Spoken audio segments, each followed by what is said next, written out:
এদিকে হচ্ছে কাজীপাড়ার দিকে দেখতে পাচ্ছেন, কাজীপাড়া শেওড়াপাড়া এদিকে কিন্তু বহুত মানুষ, অনেক অনেক প্রচুর মানুষ, দূরে দেখা যাচ্ছে মানুষ। এই যে মানুষ কিন্তু ওইখানেও কিন্তু বাংলাদেশ সেনাবাহিনীরা কিন্তু আসতে দিচ্ছে না, কারণ হচ্ছে যে যেন গ্যাঞ্জাম যাতে না হয়। আর এদিকেও দেখতে পাচ্ছেন সেনাবাহিনী কিন্তু অলরেডি প্রচুর পরিমাণ চলে আসছে। আর ওইটা হচ্ছে একটা রাস্তা, আর এখানে কিন্তু একটা রাস্তা দেখতে পাচ্ছেন, এখানেও কিন্তু সেনাবাহিনীরা কিন্তু কন্ট্রোলে নিয়ে আসছে।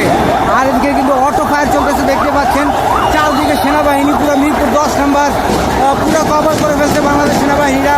এখানে কিন্তু ছাত্ররা দেখতে পাচ্ছেন, তারা হচ্ছে যে কন্ট্রোল করে রাখছে, যেন হচ্ছে যে ছাত্ররা যাতে আরো ইয়াদ না করে কন্ট্রোল করে রাখা হয়েছে।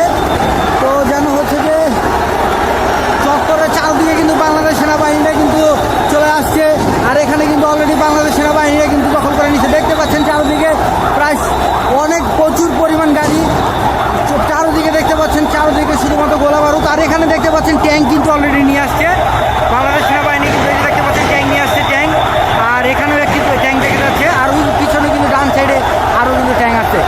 আর এখানে কিন্তু প্রত্যেকটা সময় মানে ছাত্র আন্দোলনকারীরা যারা দেখতে পাচ্ছেন, তারা কিন্তু অলরেডি এখানে উপস্থাপন করছে।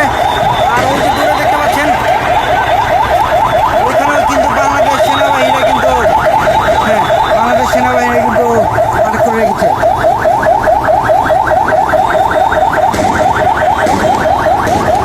আর অলরেডি দেখতে পাচ্ছেন ওইখানে কিন্তু কন্ট্রোল না মানলে, যারা কন্ট্রোল করতেছে না, যেই সাইডটা কন্ট্রোল করতেছে না সেই সাইডে কিন্তু গুলি চালানো হচ্ছে যে এই কারণে যেন কন্ট্রোল রাখতে পারে। আর দেখতে পাচ্ছেন সেনাবাহিনী কিন্তু আরো অনেক বেশি সেনাবাহিনী কিন্তু মোতায়েন করা হয়েছে। চারদিকে এদিকে দেখতে পাচ্ছেন প্রচুর পরিমাণ উল্লাস চলতেছে। সবাই কিন্তু দেখাচ্ছে শুধুমাত্র একটা সেলুট থেকে সেনাবাহিনী সরকারকে তারা চাচ্ছে, যেন হচ্ছে বাংলাদেশ সরকার যেন এখন নতুন সরকার হয়, হলো সেনাবাহিনী সরকার। সবার একটাই ঘোষণা যে হচ্ছে বাংলাদেশের নতুন সরকার সেনাবাহিনী সরকার হবে। আর এর পাশাপাশি আমাদের সাথে থাকুন, দেখতে পাচ্ছেন প্রত্যেকটা এনিবডি এভরিবডি ইজ হিয়ার।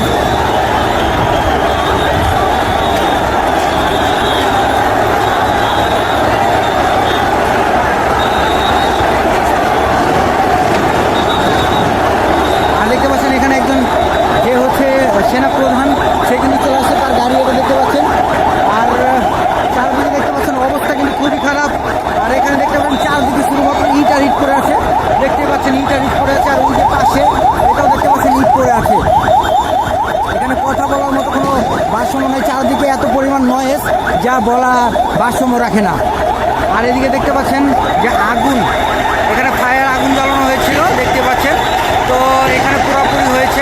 এখানে প্রথমে তো মূলত ঘটনা হয়েছে যে সকাল 9:30টার দিকে বাংলাদেশ ছাত্রলীগ বা আওয়ামী লীগ যারা আছে তারা এই 10 নম্বরে অবস্থান করেছিল।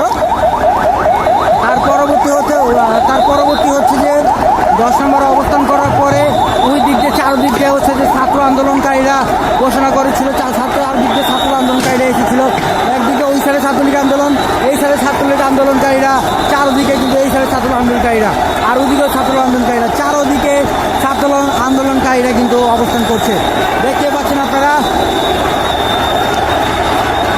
আর একজন দেখতে পাচ্ছেন শহীদ হওয়ার জন্য, সে বলেছে যে আমি শহীদ হব, কোনো সমস্যা নাই।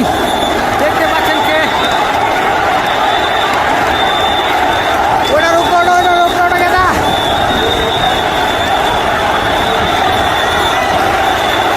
দেখতে পাচ্ছেন ও নিচে কিন্তু সেনাবাহিনীরা ফায়ার করতেছে। আর হচ্ছে চারদিকে কিন্তু অনেক সমাবেশ চলতেছে। উপরে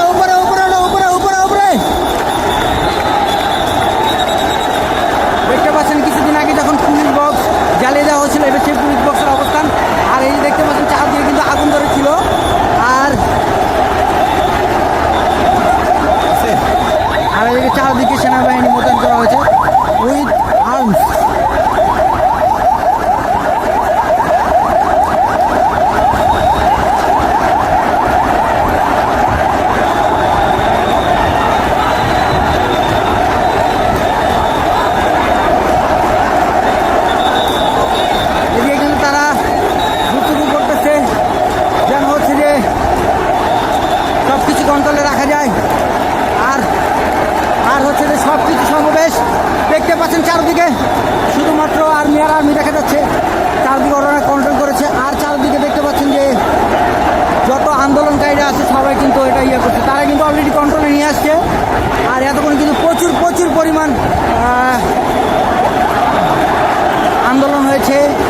ধ্বংসাবশেষ হয়েছে।